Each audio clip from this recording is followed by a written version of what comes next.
Bom dia a todos, sejam bem-vindos ao call de resultados do primeiro trimestre de 2025 da Blau Farmacêutica. Estamos ao vivo nos estúdios da Blau em São Paulo com o Marcelo Hahn, CEO e fundador, Douglas Rodrigues, CFO e DRI, e comigo, Matheus Fujisawa, Relações com Investidores. Nosso call está sendo realizado em português, com tradução simultânea para o inglês, e ficará disponível tempestivamente no site de RI da companhia. Ao final da apresentação, teremos a sessão de perguntas e respostas, com prioridade para os analistas de sell-side. Os analistas que quiserem fazer perguntas devem clicar em levantar a mão, no ícone da plataforma do Zoom, localizado na parte central inferior. Os demais investidores podem enviar suas perguntas no chat ou para o e-mail ri@blau.com. Agora, gostaria de passar a palavra para o Marcelo iniciar a apresentação, no slide 3. Obrigado, Matheus. Bom dia a todos. A mensagem mais importante dos resultados do primeiro TRI de 25 é que conseguimos equilibrar os resultados do presente com os investimentos para o futuro. O presente se mostrou desafiador, com um cenário de juros e dólar altos, mas alguns impactos temporários que tivemos no trimestre, com o deslocamento de parte da receita no canal público para o segundo trimestre de 25, impacto pela não receita do plasma pela Imarus e atuação com apenas uma marca de toxina botulínica no primeiro TRI de 25. Aqui vale destacar que já voltamos a operar as duas marcas no segundo TRI de 25. Mesmo assim, apresentamos crescimento no trimestre, mostrando a resiliência da Blau. Em outros tempos, causaria um efeito muito mais relevante nos resultados da companhia. Isso também é fruto dos investimentos que estamos fazendo. Quando analisamos somente o segmento hospitalar privado, o crescimento foi de 15%, mais do que compensando os impactos mencionados e, novamente, superando o mercado, assim como fizemos no passado. Isso é resultado do portfólio da companhia, que está em constante evolução com os investimentos que estamos fazendo. É necessário enfatizar que todos os efeitos são temporários e não estruturais, permitindo que a companhia permaneça confiante em continuar sua trajetória crescente de resultados. Entre as novidades, tivemos o primeiro faturamento pela nossa filial em Pernambuco. Foi um importante passo no projeto de expansão de capacidade no estado, que permite a antecipação de benefícios fiscais. O impacto no trimestre foi pouco significativo, mas tende a ser uma alavanca para o crescimento de longo prazo da companhia. Tivemos a aprovação de 14 novos registros no primeiro trimestre de 25, a maioria na América Latina. A companhia tem investido para crescer organicamente na região e está replicando seu portfólio no Brasil e em outras geografias da América Latina. Nos números apresentados no slide, vou destacar o crescimento de 50% do lucro líquido recorrente e 55% dos investimentos em biotecnologia e expansão de capacidade produtiva, mostrando entrega de resultados no curto prazo, mesmo com todos os desafios que falamos há pouco, e pavimentando o nosso futuro, que é ainda mais promissor do que o presente. No próximo slide, antes de falar desse futuro promissor, eu gostaria de reforçar as qualidades que a Blau já possui hoje. Já temos o maior portfólio e liderança no mercado de oncoemato no segmento hospitalar brasileiro, com mais de 100 moléculas diferentes e atendimento a mais de 9.500 instituições. Este portfólio, que combina moléculas biológicas e sintéticas, é uma das fortalezas da Blau. Temos 5 fábricas no Brasil, mais uma fábrica de IFAS, que é a produção de matéria-prima para os medicamentos. Esse é mais um diferencial competitivo da Blau, a produção local em alta escala, com baixo custo, contra competidores que muitas vezes trazem os produtos importados, em especial os biológicos. Tudo isso realizado por mais de 2.000 colaboradores diretos, sem contar os indiretos, são mais de 3.000 com atuação em 10 países. E continuamos investindo para um futuro ainda mais promissor.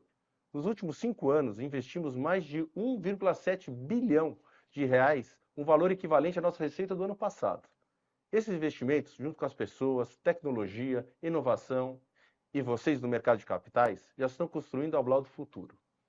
Não poderia deixar de mencionar nossa convenção anual de vendas, que realizamos em abril, que nos energizou para a entrega dos resultados do ano corrente, que podemos considerar como uma gota, mas principalmente em como nós preparamos para capturar o oceano azul de oportunidades que investimos, transformacionais em biotecnologia, para proporcionar um futuro maior para a Blau. A Blau do futuro busca diferenciação e expansão de portfólio, com foco em produtos de alto valor agregado. Aqui, o melhor exemplo são os anticorpos monoclonais. Mas temos também um pipeline incrível com outros produtos relevantes dentro do nosso mercado de atuação. Para suportar esse crescimento de portfólio, estamos expandindo capacidade produtiva. Em um primeiro momento, em nossas fábricas atuais, incluindo a fábrica de IFAS, e o segundo passo é a centralização da produção em Pernambuco.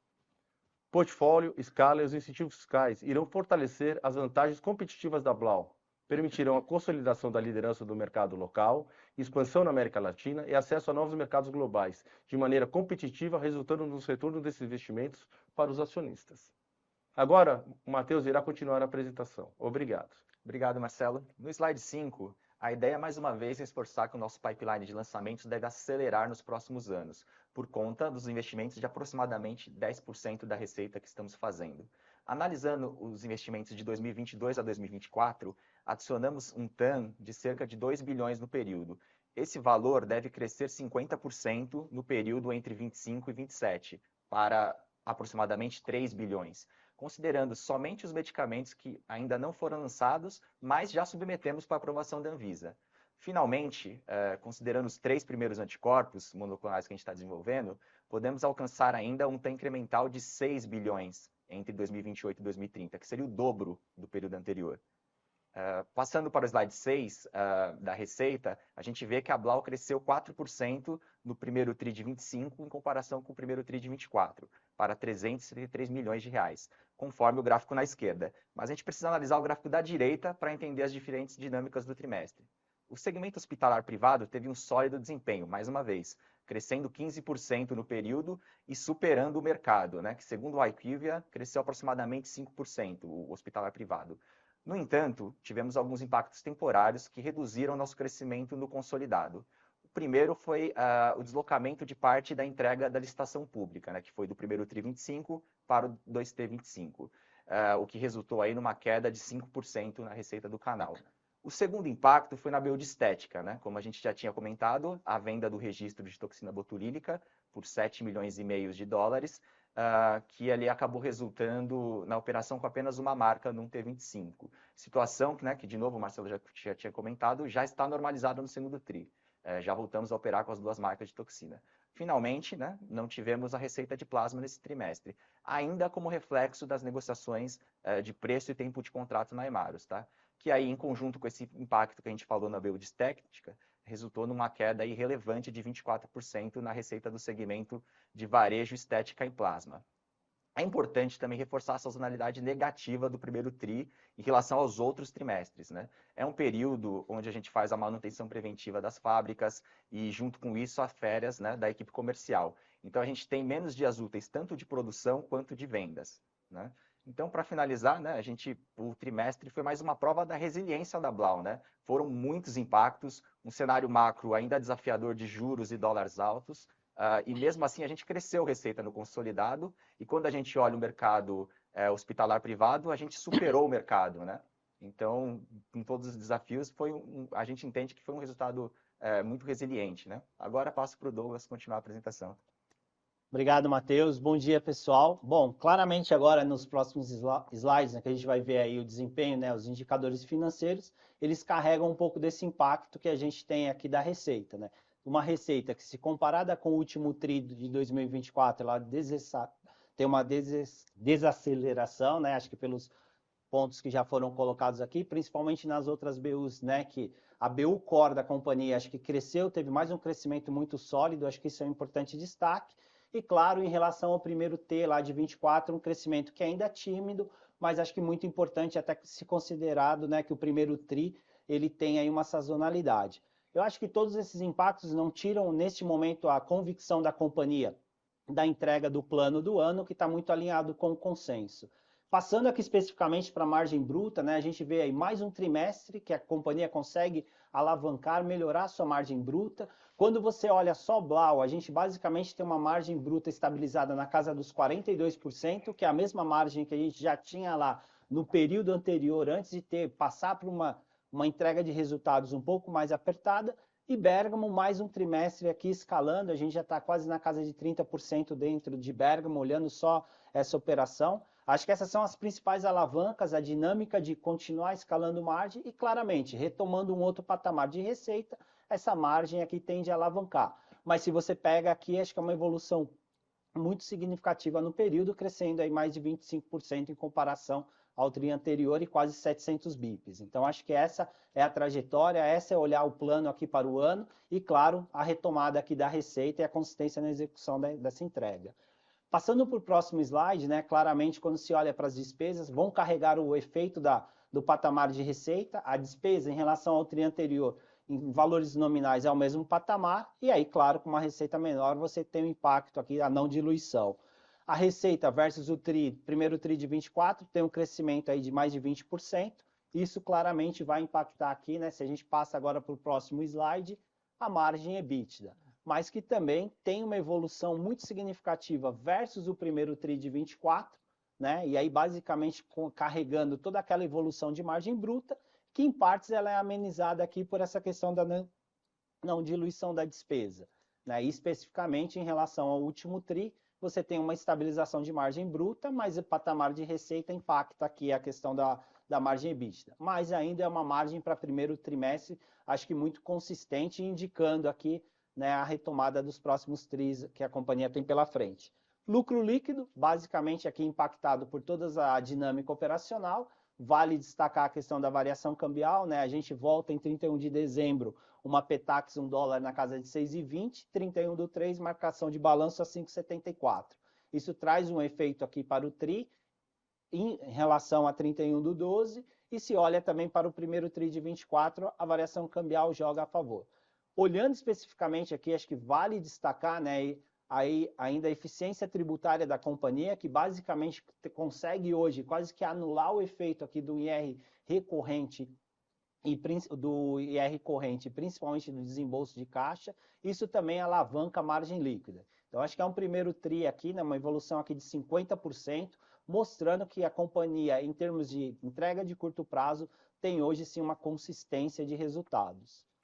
Passando aqui, acho que talvez um ponto, né, que é um pouco mais aí desafiador, capital de giro, mas nada que acho que tire também um pouco da convicção da companhia, olhando especificamente para primeiro tri, e aí falando de inventário, é claro que, né, todos os impactos da receita, a companhia já tinha um inventário dentro de casa, no seu balanço, então você tem esse efeito do impacto no tri, elevando aqui a margem, né, a comparação de working capital versus receita líquida de 45% para 48%, mas, de novo, retomando receita, você tende a voltar aqui a patamar anterior, e acho que a companhia sempre destacou que busca, né, o nosso target são 180 dias de inventário, é um patamar sustentável, saudável e que é a meta interna da companhia. Mas claramente nesse TRI foram impactados aqui, principalmente a questão de inventário e a retração da receita.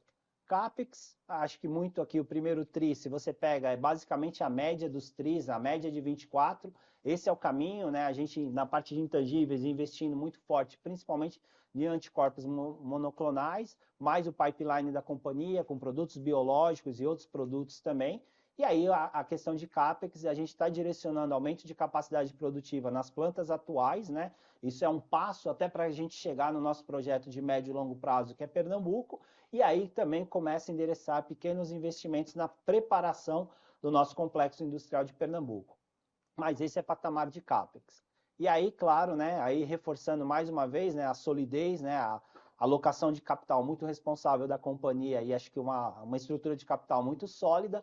Em relação ao TRI anterior, né, a gente tinha uma alavancagem de 0,1, a gente teve uma alavancagem de 0,2, um aumento, uma elevação da dívida líquida em relação ao fechamento de 24, mas ainda muito tímido, muito baixo, né? Isso basicamente está relacionado a toda essa dinâmica que a gente falou, de entrega de resultado no primeiro TRI, né? Geração de caixa e, claro, ainda a manutenção do nível de investimento e o impacto de working capital, que basicamente você ficou com o inventário dentro de casa.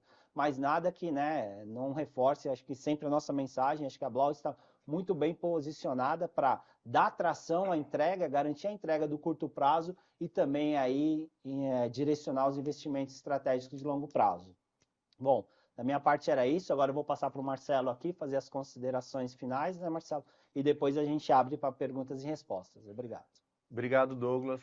Como vocês puderam ver nos slides anteriores dessa apresentação, a Blau conseguiu superar os desafios do trimestre e, mais importante, manteve a execução de seu planejamento de longo prazo, reforçando esse planejamento que se ambiciona a Blau se transformar em uma empresa de biotecnologia global e perpétua.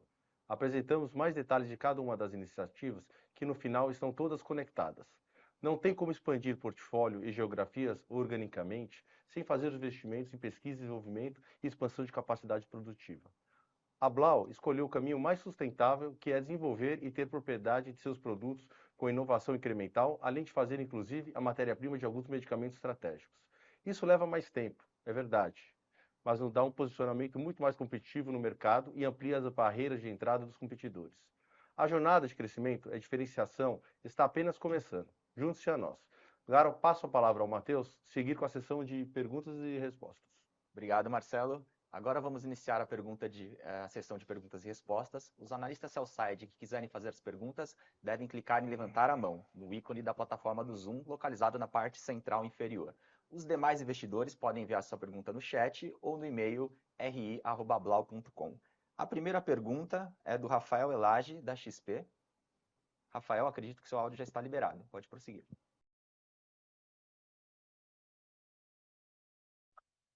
Bom dia, pessoal. Obrigado por pegar nossas perguntas aqui. Vão ser duas do nosso lado. A primeira delas é pensando em Hemarus, né? A gente vê a questão do ainda não estabelecimento desse contrato de fornecimento. Eu queria entender um pouco mais as principais, enfim, dificuldades que a companhia acaba vislumbrando. Talvez, enfim, se isso pode ser relacionado a um possível cenário competitivo, se isso tem mais a ver, talvez, com a duração do contrato que a outra parte pode estar procurando, né? Dado que vocês até dão um destaque nesse sentido no relatório. Essa seria uma primeira pergunta. E a segunda pergunta é com relação à dinâmica de capital de giro, né? O Douglas acabou já antecipando alguns pontos, mas eu queria tentar explorar um pouco mais o quanto disso acaba sendo representado por plasma, né? Então, o quanto disso, querendo ou não, ainda fica, digamos, um pouco mais travado ali, mais dependente do primeiro ponto que eu trouxe, e o quanto disso seria realmente desses outros produtos, e se vocês puderem discorrer um pouco em relação ao racional estratégico por trás desse aumento de outros produtos também. Do nosso lado era isso. Obrigado, pessoal.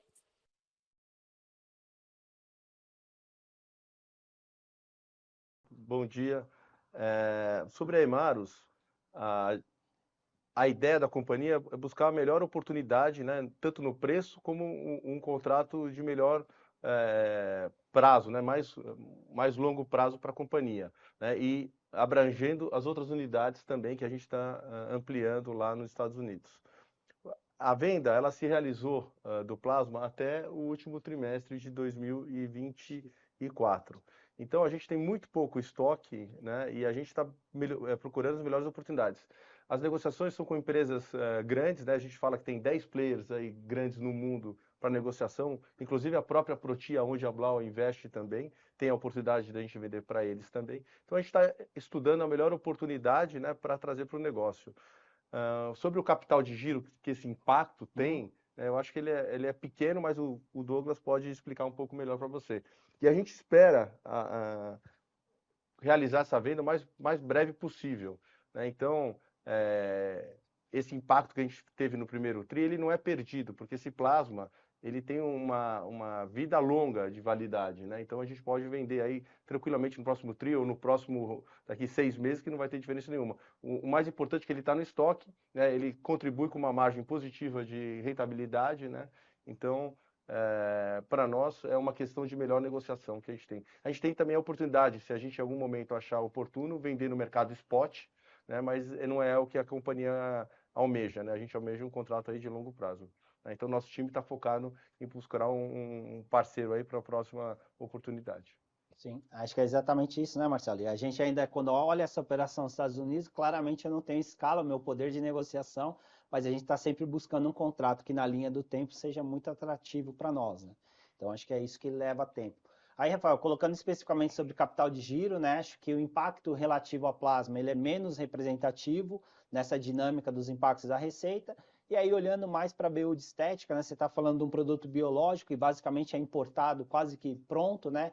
E ele fica no nosso inventário buscando agora a receita, a normalização da receita em abril, a dinâmica mesmo, que foi o faseamento da entrega do público, também está no inventário em 31/3, e claramente, né, a companhia já fazendo aqui frente a um estoque para entregar um plano para 2025. Mas essa é mais uma dinâmica, acho que é pontual do impacto agora do primeiro T, e que a gente deve aí retomar, né, com retomada da receita, assim, aí você volta para aquele patamar mais saudável que a gente está buscando para manutenção de capital de giro, ciclo de caixa, né, que foi impactado aí mais de 30 dias nesse primeiro T. Super claro, pessoal. Obrigado. Obrigado. Obrigado, Rafael. A próxima pergunta é do Vinícius Figueiredo, do Itaú BBA. Vinícius, acredito que seu áudio já está liberado. Bom dia, pessoal. Obrigado por pegar a pergunta. Em relação começando aqui com Bergamo, vocês poderiam comentar um pouquinho, né, sobre as oportunidades que vocês encontraram aqui dentro da aquisição, que acabou destravando aqui esse aumento de margem bruta, e se a gente deveria continuar observando aqui esse benefício ajudando a expansão de margem quando olha os próximos trimestres. E aí, em relação à toxina botulínica, posso pedir para vocês só explorarem um pouquinho mais desse efeito temporário que acabou não ficando claro aqui para a gente? Vocês tiveram que efetuar novamente o registro do fornecedor que você acabou escolhendo, né? Vocês estavam com 2 fornecedores, você acabou escolhendo um deles. Só que não ficou claro por que você teve que efetuar novamente esse registro. Teve alguma mudança de planta, algo do tipo que exigiu essa nova documentação? E agora que a gente está olhando, né, trabalhando com um só fornecedor, se dá para a gente pensar aqui em uma eficiência, uma rentabilidade melhor desse produto específico. Obrigado. Foi o Vini. Bom dia, Vina. Obrigado pelas perguntas aí. Vou responder a parte do Bergamo, né? Então, a gente encontrou uma companhia, né, com uma produtividade muito baixa, então a gente tinha muita ociosidade na planta, então a planta produzia o custo muito alto, compra de IFAs aí com valores acima do preço médio de mercado. Então, a gente rapidamente solicitou para a Anvisa a produção de medicamentos da linha Blau na planta do Bergamo, né, e fomos atrás aí de melhorias negociações com os fornecedores atuais de IFAs do Bergamo. Nesse sentido também, o Bergamo ele era muito focado na parte de promoção dos medicamentos, né? E a Blau, com o time comercial que a gente tem mais focado na negociação de venda do produto e com o portfólio que a Blau tem, a gente conseguiu aumentar também a demanda dos produtos do Bergamo, né? Fora a oportunidade também de vender alguns desses produtos também no mercado público, né? Tinha algumas restrições dentro da administração lá da Amgen Bergamo, que utilizavam, né, por políticas internas, terceiros para fazer essa comercialização, diminuindo as margens. Então, a Blau tomou a iniciativa de ingressar com a venda desses produtos diretamente pelo Bergamo. Então, você pode ver que a participação de licitações do Bergamo aumentou, praticamente era zero, né? A gente aumentou a participação da empresa Bergamo em licitações públicas, né? E na venda também. Então, isso proporcionou um melhor resultado. A gente ainda tem capacidade ainda para aumentar lá a produção, a gente está fazendo isso, a gente está lançando novos produtos que estão sendo produzidos no Bergamo, então a gente entende, né, que ainda a gente tem um espaço para buscar o mesmo resultado que a gente tem de média, né, nas plantas que a gente tem da Blau. Então a gente está nesse passo de fazer isso. Sobre a sua outra pergunta... Da toxina. E só complementando, né, Marcelo, acho que sim, tem espaço ainda operacionalmente, e até o fato do Bergamo carregar no balanço dele lá um saldo de prejuízo acumulado, isso também traz uma eficiência tributária da parte de imposto de renda, de ILAIR, lucro líquido. Então, acho que esse é um ponto muito importante também. Exato. Só complementando. Obrigado. Sobre o registro da toxina botulínica, para você entender, quando a gente fez a aquisição do laboratório Bergamo, eles já tinham uma parceria de longo prazo com um fabricante internacional para toxina botulínica da marca, que a marca é detentora do próprio Bergamo, do Butolift. E o que aconteceu? A gente teve um desafio enorme de compatibilizar interesses dos 2 fabricantes, que são concorrentes, né? E a gente iniciou uma iniciativa de negociações com os 2, e no desenvolvimento dessa negociação encontramos como melhor opção para a companhia continuar com o fornecedor que era do Bergamo, né, que trouxe para nós melhores oportunidades comerciais, melhor abrangência de território, melhores oportunidades de desenvolvimento de estratégias em conjunto e desenvolvimento até da possibilidade de produzir a toxina no Brasil. Então, a gente encontrou nesse fornecedor uma melhor parceria.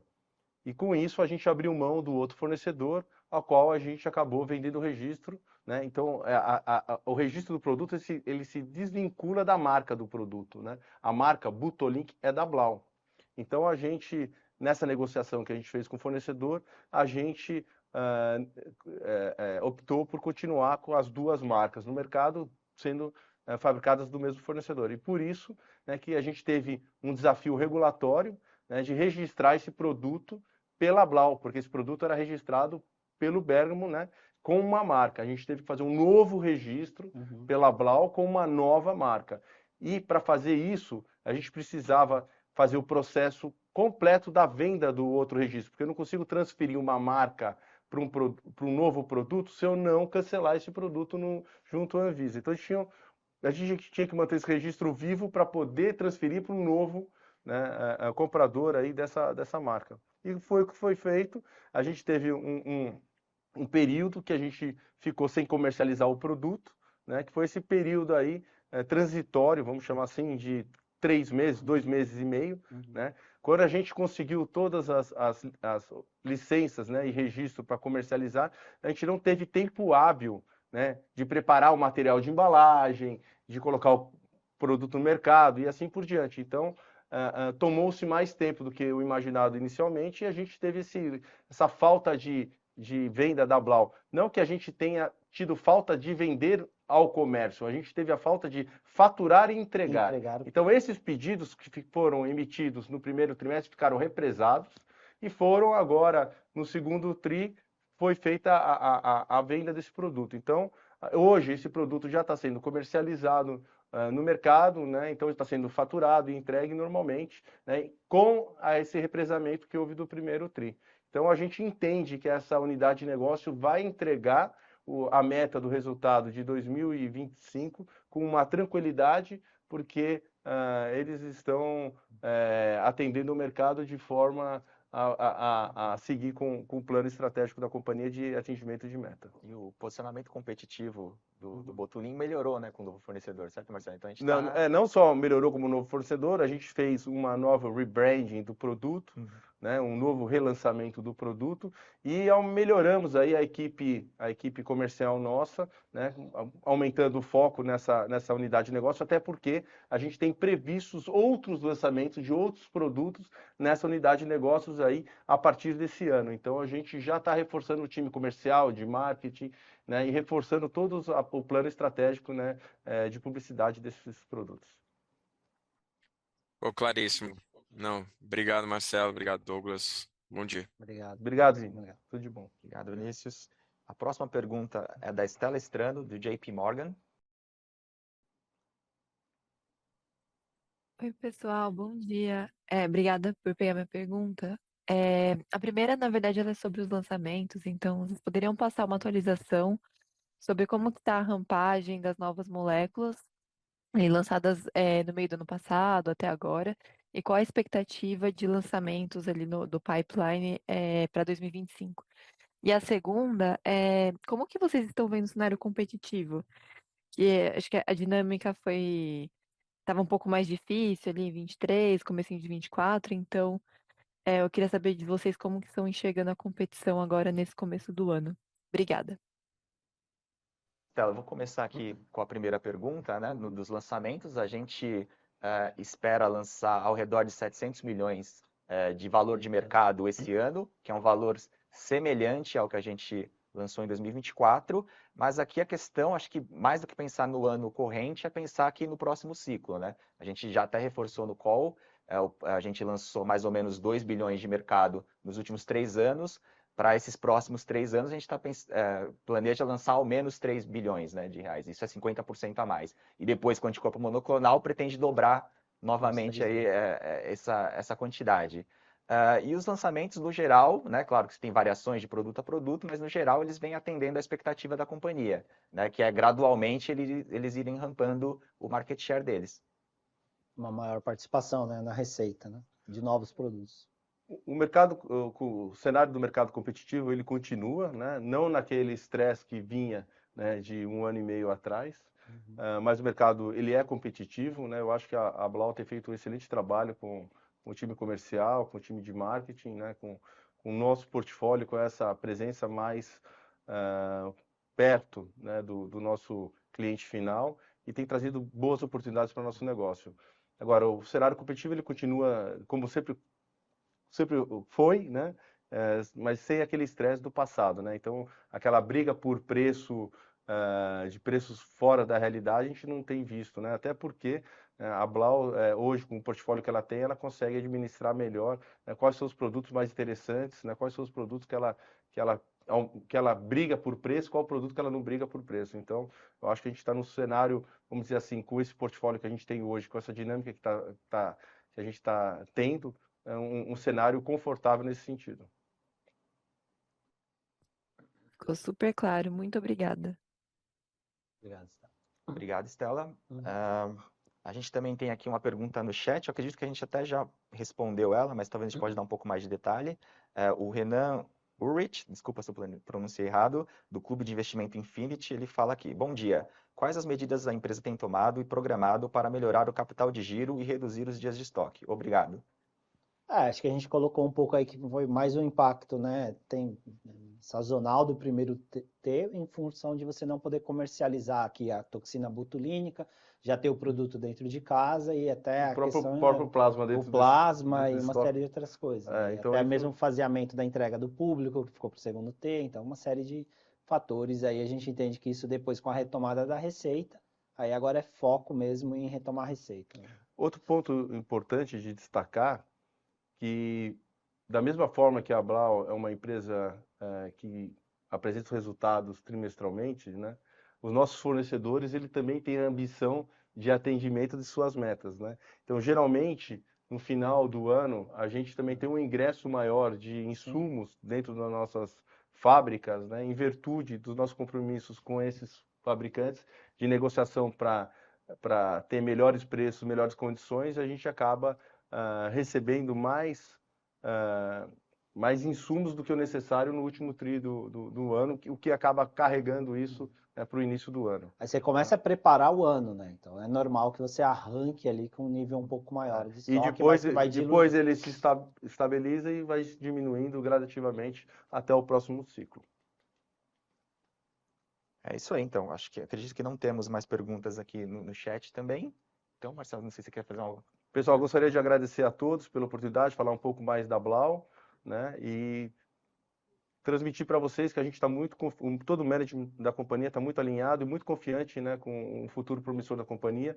A gente tem investido como nunca, a gente tem visto uma situação política e econômica no país desafiadora, mas mesmo assim a gente tem a cada tri mostrado que a gente tem investido cada vez mais, né? E esses resultados vão vir, né? Então, o nosso segmento é um segmento onde os investimentos eles são mais longos, né? A gente tem vários desafios regulatórios de atendimento, né? Inclusive com estudos clínicos, mas isso são barreiras de entrada para o futuro, né? Para os nossos competidores. Então, a gente está no caminho certo, a gente vai trazer resultados promissores aí para o futuro e a gente tem, né, como ambição, né, de ser uma empresa global, uma empresa perpétua, né? Então, a gente está nesse caminho e acreditamos muito. Só gostaria de transmitir para vocês essa confiança e agradecer e desejar um excelente dia a todos.